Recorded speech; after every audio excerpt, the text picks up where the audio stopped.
Doggy disabilities, planet-wide problems, and trick or treat. All this and more as the Stafford Weekly News starts now.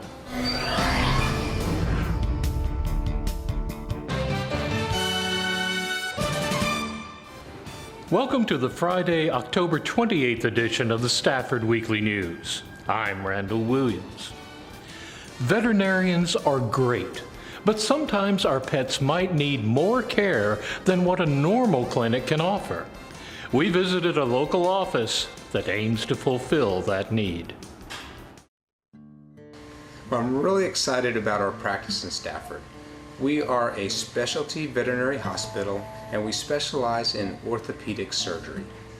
So we basically will see dogs from other referring veterinarians. So your general practitioner who treats your dog for all the different things that you take your dog or cat in for will oftentimes see an orthopedic problem, but they won't have the equipment or the expertise to treat them, and so they refer them to us. When I was a young child, I used to spend a lot of time at my grandparents, and they were big animal lovers, and they would go to full extent to make sure their pets got the best care, and that influenced me greatly. So I really developed my desire to become a veterinarian when I was about 5 or 6 years old. And then when I saw them go from the Washington, D.C. area all the way up to University of Pennsylvania to get certain things taken care of, I became aware that there are experts in the field. So I am an expert in orthopedic surgery, as well as my partner, Dr. Stephen Jones. And what we do is we act as an extension of your referring veterinarian. We see cases that are referred by them to us. We make the diagnosis and apply the proper treatment. So we do a lot of different types of orthopedic procedures. We do fractures, of course, and those are always surprise things that people, aren't anticipating, and we do that on an emergency basis or on an as-needed basis. But we also do a lot of orthopedic conditions affecting joints. The most common would be a cranial cruciate ligament tear. In people, this is known as an ACL tear. Probably 75% of the injuries I treat are ACL tears in dogs. And it's very important to diagnose these early and treat them early. If we don't diagnose and treat early, these dogs will develop arthritis that will be with them forever. Other things that we see are hip dysplasia. Today we're going to do a total hip replacement, for instance, to treat that. And this procedure is identical to what they do in us, in man, when we have hip problems and they replace our hip joint. The hip replacement surgery usually takes between 1 and 2 hours, and this depends on exactly what we're going to do in the surgery. But it's a very, very low pain type of procedure. These dogs will walk the day of surgery. Within 2 hours after surgery, they'll start using the leg. The best thing about total hip replacement is it returns their hip to normal function. These dogs are allowed to use that leg as if they had a normal hip.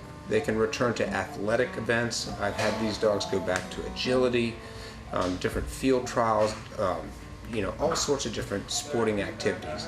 It's made to last a lifetime. We look forward to seeing you at H-Town Veterinary Specialists.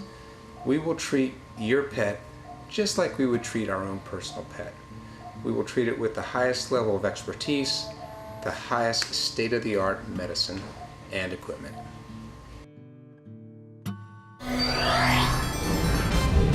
Crafty Creations. Next. In Stafford, diversity is not just a number, it's who we are. When you are here, you become part of the story. You can sleep well knowing we're always on the job and looking out for you. It's a great place for growth and opportunity. Tradition starts here. We teach your children and we stick around for your grandchildren. We are one. We are Stafford. This is the city of Stafford, and we are one. Recently, a representative of the United Nations came to HCC to speak to students about what they can do about food insecurity and other global concerns. John King attended. Today we hosted Assistant Secretary, Madam Secretary Michelle J. Sisson. She's the Assistant Secretary of the International Bureau of Organizations focused on diplomacy and world health and UN international affairs. We had an intimate discussion around global food insecurity, engaging conversation with our students, and some of our faculty and staff and administration were present. Very excited to hear some of the things that the UN is focused on, particularly around closing the food equity gaps, and having the opportunity to have that conversation just really makes it more relevant for our students who are here today. We live in one of the most globally diverse cities. Obviously, food insecurity is a challenge, not just globally, but when you look at it locally. Our chancellor mentioned it in his remarks. 15% of the population here in the city of Houston suffers or is challenged with food insecurities.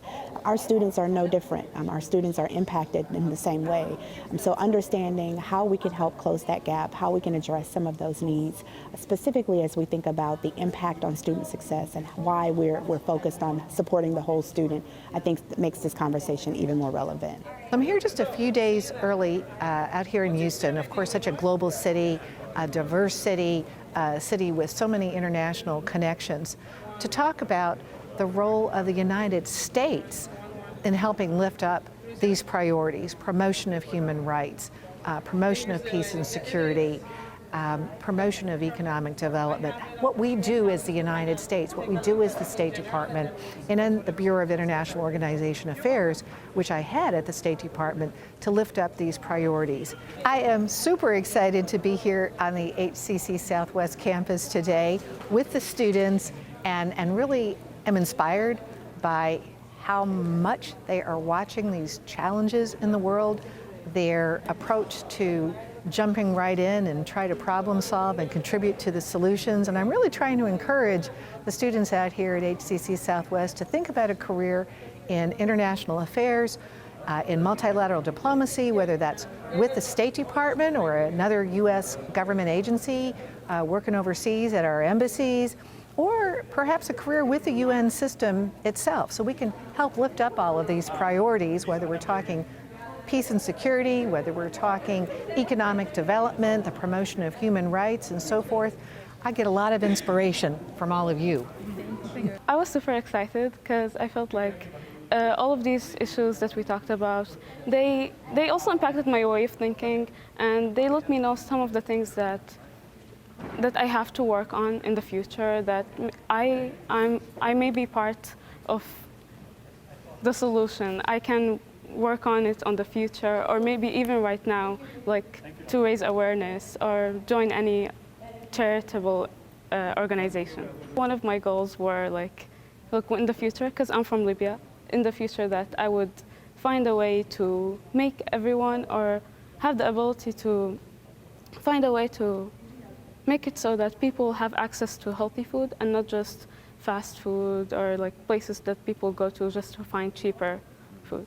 We want to keep the dialogue open as often as we can. Obviously, we'd love to be able to extend the courtesy to other dignitaries. The more that we create these types of opportunities for our students, the more we believe it makes them more globally diverse and globally ready to enter, the workforce, and even transitioning beyond the workforce in their careers. Creating these spaces makes it much more accessible for them during their learning journey, and they find it meaningful as they think about their pursuits after HCC. Chances are that sometime in everyone's education, there was that one subject that you just could not get. John King points the way to help with HCC's tutoring services. Tutoring at HCC is free to any student taking a course at HCC. It's to help with their coursework, improve their study skills, and just to overall help them improve what they're doing in their coursework. You need some type of supplement to some of the courses. Students probably need help with their homework, test prep reviews, or anything that enhances their skill sets while they're pursuing their college education. I think some students have discovered the convenience factor of being able to either come in person like before and after class, especially if their classes are on campus.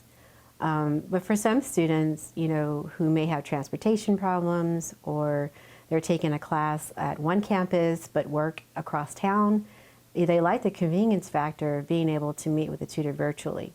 The format that we use for virtual tutoring is through Microsoft Teams, which is part of the Windows 365 that students have access to. 1 second. Yes, I can see your questions. So we try to use a tool that was easy to connect, whether you're, you know, on your laptop or on a tablet, you know, and the students really enjoyed that. They were like, this is great. I don't have to drive across town. I don't have to wait too long to meet with a tutor. If the tutor is busy while they're on campus meeting with other students, I can schedule a virtual appointment, you know, for a different tutor across town.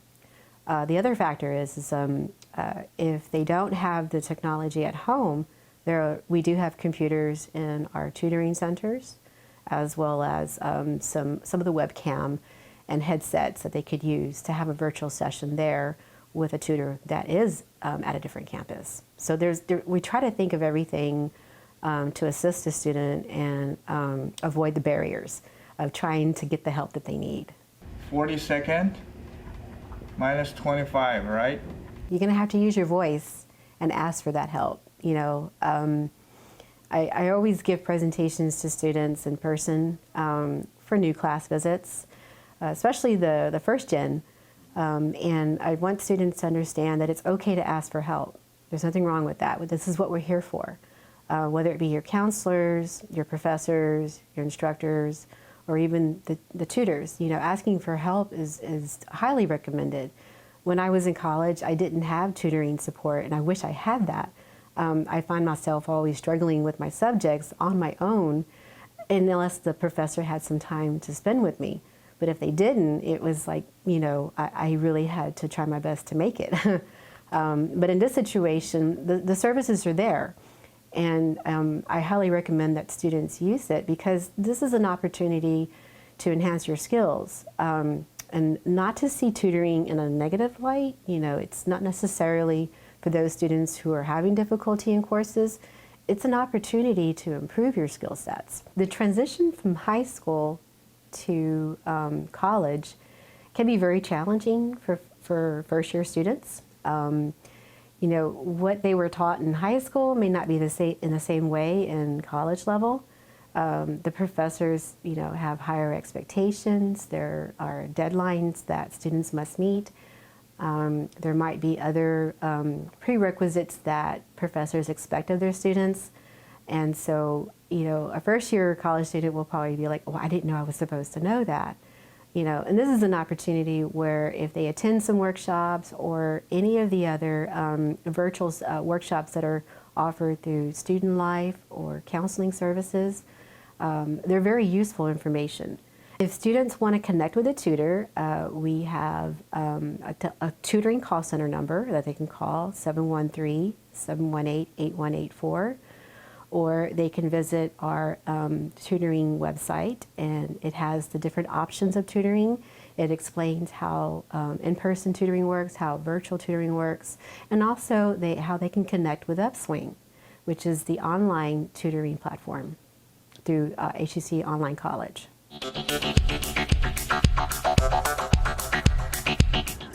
Art can blend many disciplines: painting, sculpture, technology, and even recycling. The Houston Center for Contemporary Crafts Fall Exhibition features all those and much more.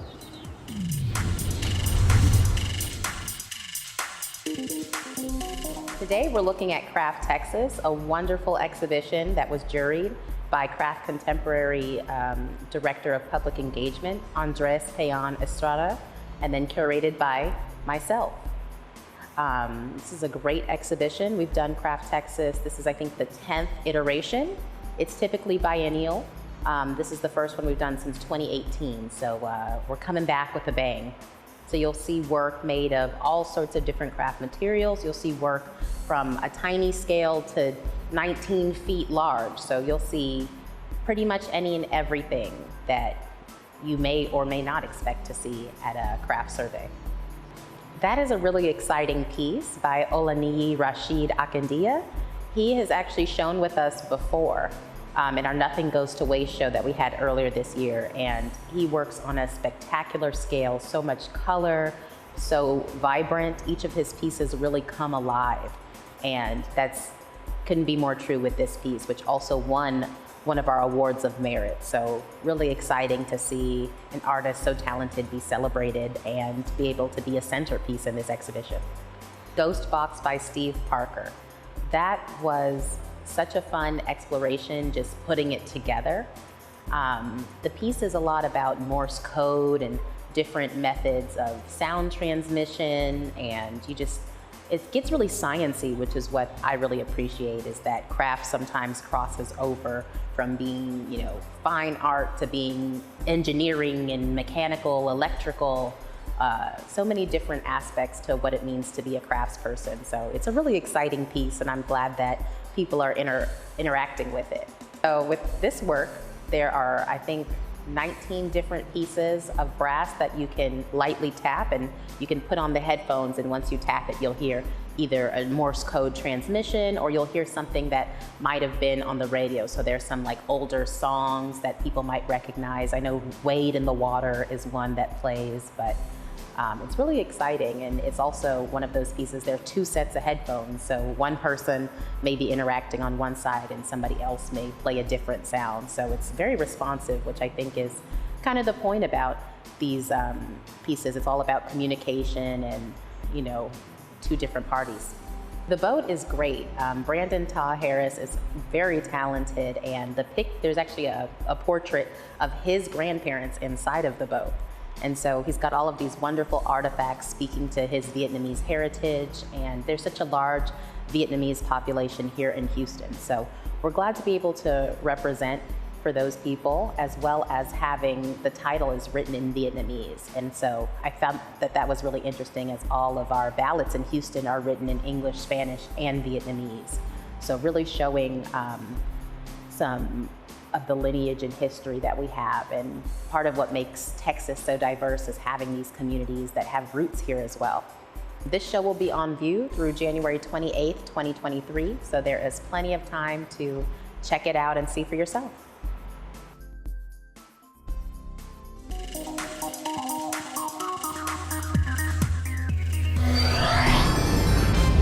Scary Monsters, next. You can try, but you won't find another city like Stafford, Texas. Serving our community just like you like it. Taking care of you and your home since 1945. We believe in STEM to learn and STEM to earn. We're heading into college certified and career ready. As a former student of Stafford, I take pride in keeping our classrooms safe. We are Stafford, we are one.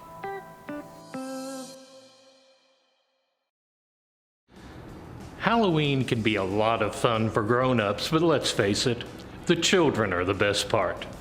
Fernando Ramirez dared face the terrors of trick-or-treat at the Fort Bend Children's Discovery Center.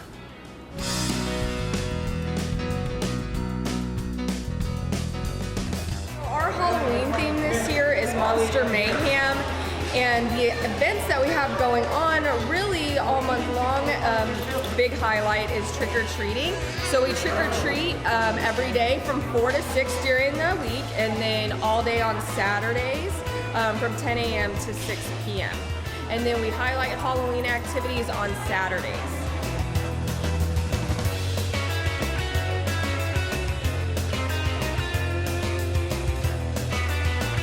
Having a Vampirina meet and greet from 10 to 1. We also have owl pellet dissections as well with one of our educators. And then next Saturday, we're actually gonna have slime-themed workshops from 10 to 3. And kids get to take home 3 different types of slimes, and they kind of learn the science behind that with one of our educators.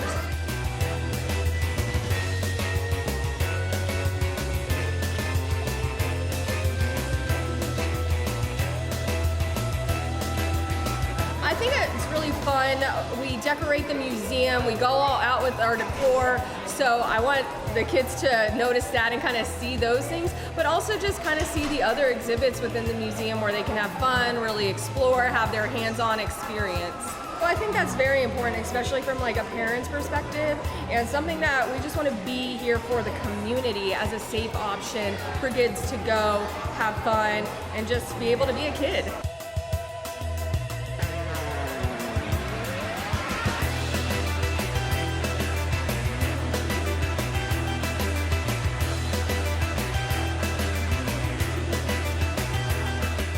Definitely felt the love towards the end of the summer as we were promoting all our events. We had such great turnouts. We were having great turnout for Halloween, so it's really great to see kids back. And in the museum, we recently opened our Tot Spot exhibit for our little guys, which has had a bunch of positive feedback. So getting back into the swing of things, and I feel really good about where we're ending the year.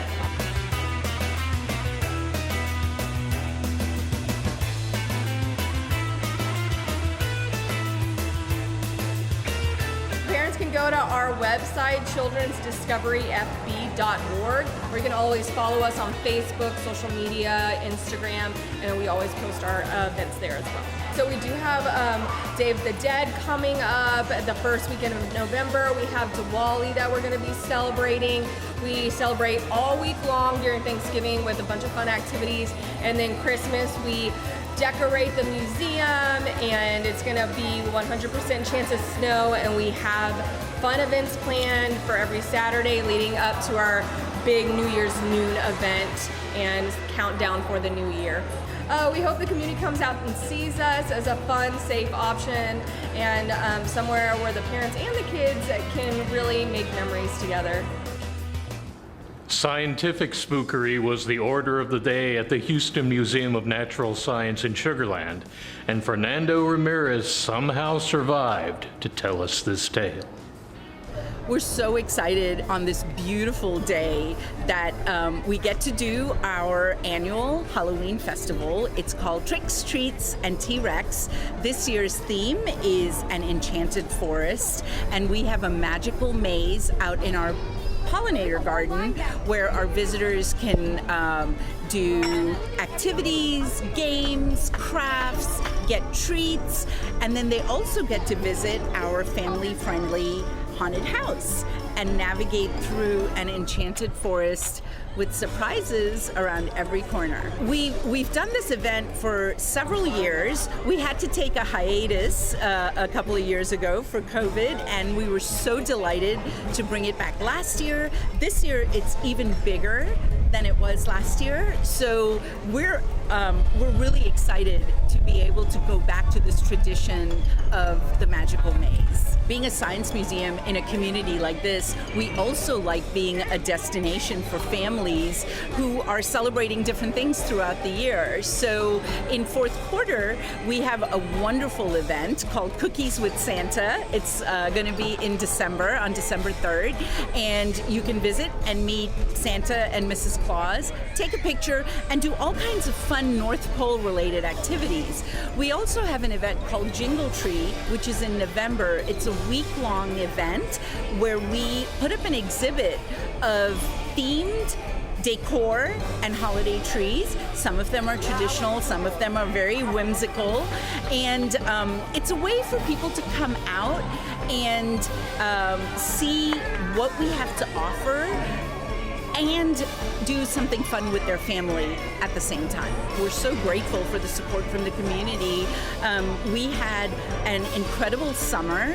Our special exhibit, which was an Egypt-based exhibit, broke all kinds of attendance records. So we were really excited to see people are ready to come back out, ready to interact, and ready to support the Science Museum. One of the things that everybody here, the entire staff and volunteer team, we work so hard to be the local science resource for Fort Bend County, the local destination for a family, whether they're looking for something entertaining or educational or both.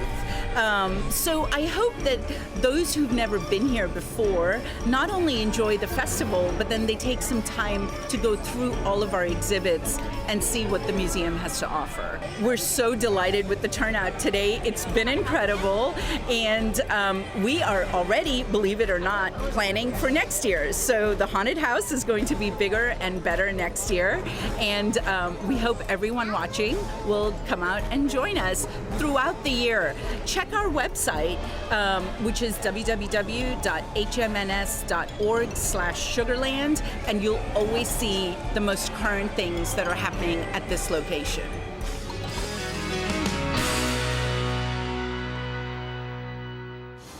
That's a wrap on our news for this week. Thank you for joining us. For everyone here at Stafford Weekly News, I'm Randall Williams. May all your news be good news.